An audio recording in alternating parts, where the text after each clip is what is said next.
పాదం 10ంటికి వచ్చింది అనుగ్రహము, అసలు రాలేదు అనుగ్రహము.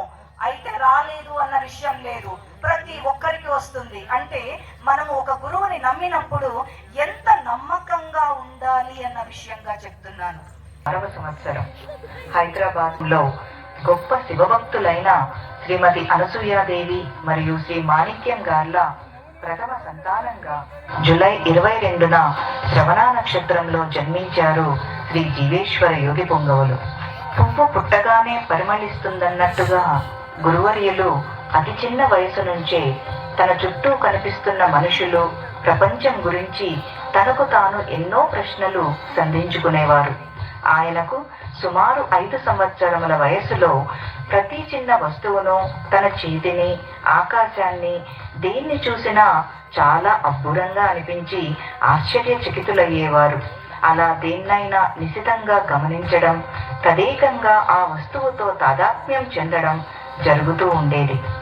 గురువర్యుల 8వ సంవత్సరంలో జరిగిన ఒక అద్భుతం ఆయన ఆధ్యాత్మిక జీవితానికి నాంది పలికింది.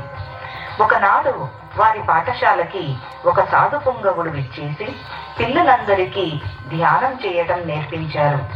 నాటి నుంచి రోజు స్కూల్లో జరిగే అసెంబ్లీ సమయంలో ధ్యానం కోసం 5 నిమిషాల సమయం కేటాయించారు. అప్పుడే గురువు గారికి ఒక వింతైన అనుభవం జరిగింది. ఒకరోజు ఉదయం 8:55 ధ్యానంలో కూర్చున్న గురువు గారు ఎవరో తనని కుదిపి లేపుతున్నట్టు అనిపించి కళ్ళు తెరిచేసరికి తనని ఆశ్చర్యంగా చూస్తున్న టీచర్స్, పిల్లలు చుట్టూ కనిపించారు. ఆ ఆశ్చర్యానికి కారణం తను 4 గంటల నుంచి బాహ్య స్మృతిని కోల్పోయి సమాధి స్థితిలో ఉండిపోవడమే. ఈ సంఘటన జరిగిన నాటి నుంచి తాను ఎలా అన్ని గంటలు బాహ్య ప్రపంచం మర్చిపోయి కూర్చుండిపోగలిగాను అని తెలుసుకోవాలనే జిజ్ఞాస తీవ్రతరమైంది. గురువు గారి తీవ్రతరమైన అంతర్మథన ఆయనను 13 సంవత్సరాల వయస్సులో ఎవ్వరూ ఊహించని సాహసం చేసేందుకు పురికొల్పింది. ఒకానొక నాడు ఈశ్వర సాక్షాత్కారమే పరమావధిగా సంకల్పం బూని చేతిలో రూపాయి లేకుండా, ఇంట్లో చెప్పకుండా కాలినడకన సెంట్రల్ బస్టాండ్కు చేరి శ్రీశైలం వెళ్లే బస్సు ఎక్కేశారు. కొంతసేపటికి ఒంటరిగా కూర్చున్న తన పక్కన ఎవరో పెద్ద ఆయన వచ్చి కూర్చోవడం గమనించారు. బస్సు బయలుదేరిన కాసేపటికి కండక్టర్ వచ్చి టికెట్ డబ్బులు అడగడంతో గురువు గారు, నేను శ్రీశైలం వెళ్ళాలి, మా అమ్మా నాన్న అక్కడ ఉన్నారు అని చెప్పారు నిశ్చయంగా. వెంటనే పక్కన కూర్చున్న పెద్ద ఆయన తనతో పాటు గురువు గారికి కూడా శ్రీశైలం టికెట్ తీసుకున్నారు. అలా గురువు గారి ఆధ్యాత్మిక ప్రయాణంలో మొదటి అడుగులు శ్రీశైలం వైపు పడ్డాయి. ఆయనను ఈ అత్యున్నత మార్గంలో తీసుకెళ్లిన వారు మరెవరో కాదు, సాదాసీదా దుస్తులతో సామాన్య వ్యక్తిలాగా పక్కన కూర్చొని ఆయనకు టిక్కెట్ కొనిపెట్టి శ్రీశైలంలో తన ఆవాసానికి తీసుకెళ్లి 3 రోజుల పాటు ఊహించనలవి కాని అద్భుతాలు చూపించిన పెద్ద ఆయన సామాన్యుడు కాదు, సాక్షాత్తు పరమేశ్వరుడే. ఆ 3 రోజుల మహాద్భుత ఘట్టం గురువుగారి ఆధ్యాత్మిక జీవితానికి పట్టుకొమ్మ.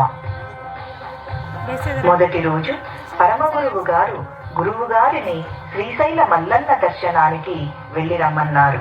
అప్పుడు ఉదయం 10 గంటల సమయం అవుతోంది. గురువు గారు ఆలయంలో అడుగు పెట్టారు. శ్రీశైలంలో మొదటి అద్భుతం అప్పుడే జరిగింది.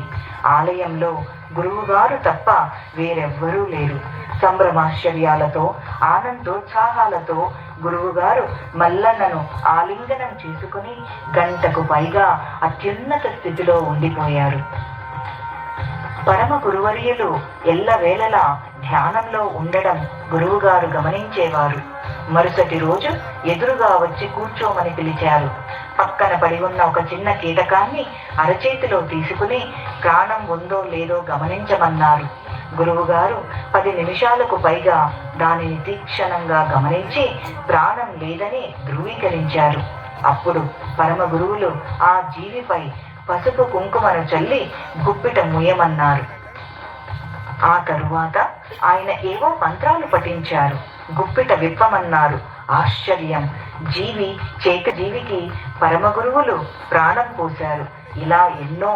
గురువుగారు ఆ చిన్న వయస్సులో అప్పటి వరకు తానెప్పుడు కని విని ఎరుగని మహాద్భుత మహిమలకు సాక్షిభూతంగా నిలిచారు. ఆ రోజు తన ఎదురుగా ఉన్న వ్యక్తి సామాన్యులు కారని, మహామహిమాన్వితులని, తనకు మార్గదర్శకత్వం చెయ్యడానికి దిగివచ్చిన సద్గురువులని ప్రణమిల్లారు. ఉపదేశం ఇవ్వమని కోరారు. ఒక్క షరతుపై మంత్రోపదేశం చేస్తానన్నారు పరమగురువులు. గురువుగారి కుటుంబంలో 3 నెలలలో ఒక విపత్తు రానుందని, ఆయన అవసరం కుటుంబానికి ఉందని, తిరిగి ఇంటికి వెళ్ళిపోవాలన్న షరతు పెట్టారు. ఆలోచించుకోవటానికి సమయం కావాలన్నారు గురువుగారు. తన కోరిక ఈశ్వర ఆలోచించి తిరిగి వెళ్ళటానికి ఒప్పుకున్నారు. ఆనాడే శ్రీశైల మల్లన్న సాక్షిగా గురువుగారికి మహోత్కృష్టమైన గురూపదేశం జరిగింది. అదే గురువుగారు పరమగురువులను సశరీరంతో దర్శించడం చివరిసారిగా.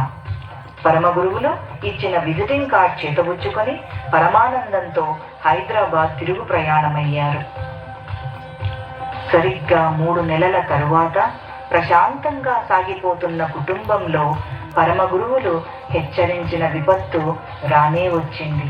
గురువుగారి తండ్రి గారు గుండెపోటుతో కాలం చేశారు.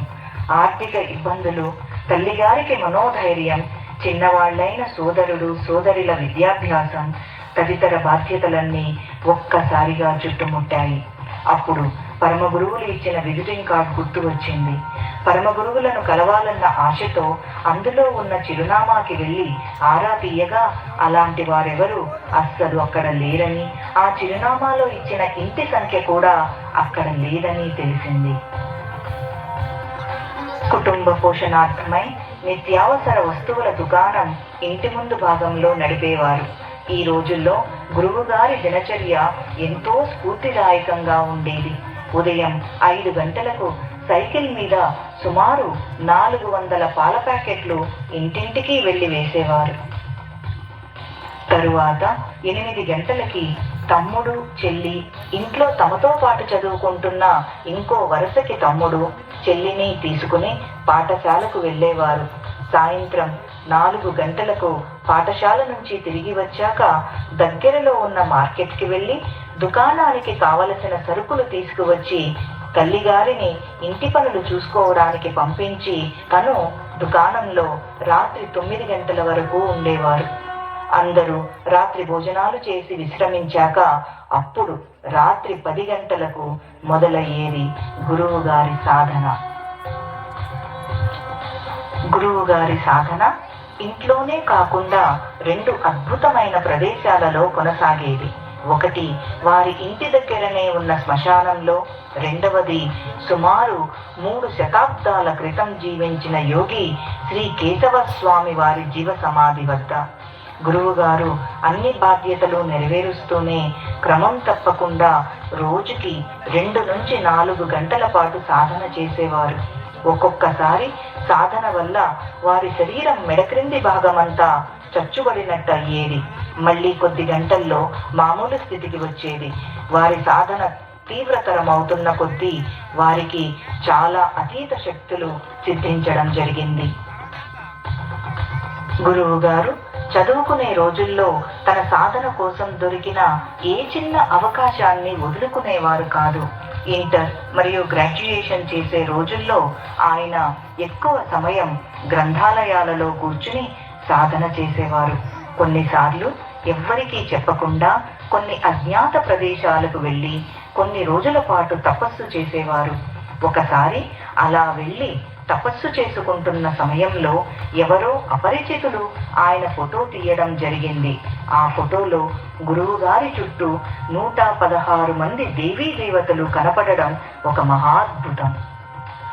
24 సంవత్సరాల పైగా జరిగిన నిరంతర సాధనలో లెక్కకు మించిన అద్భుతాలు జరిగాయి. అందులో ఆయన గత జన్మల దర్శనం ఒకటి. గత 618 జన్మలలో ప్రతి జన్మలో తానెవరో ఎలాంటి సాధన చేశారో అన్నీ ఆయనకు స్పష్టంగా సదృశ్యమయ్యాయి. తన జన్మ కారణం కూడా తెలుసుకున్న కారణ జన్ములు పూజ్య గురువర్యులు. జీవ సమాధి పొందాలనే తన బలీయమైన కోరికను గురువాజ్ఞ మేరకు పక్కన పెట్టి వివాహం చేసుకుని గృహస్థాశ్రమంలో అడుగుపెట్టారు. పరమ గురువుల ఆదేశం మేరకు 2వ సంతానం కలిగిన తరువాత 9 సంవత్సరముల నుండి చేస్తున్న ఉద్యోగం వదిలి లోక కళ్యాణార్థమై సకల మానవాళిని మోక్ష మార్గం వైపు నడిపించడానికి 2017వ సంవత్సరంలో శివకుండలిని సాధనకి సృష్టికర్త అయ్యారు.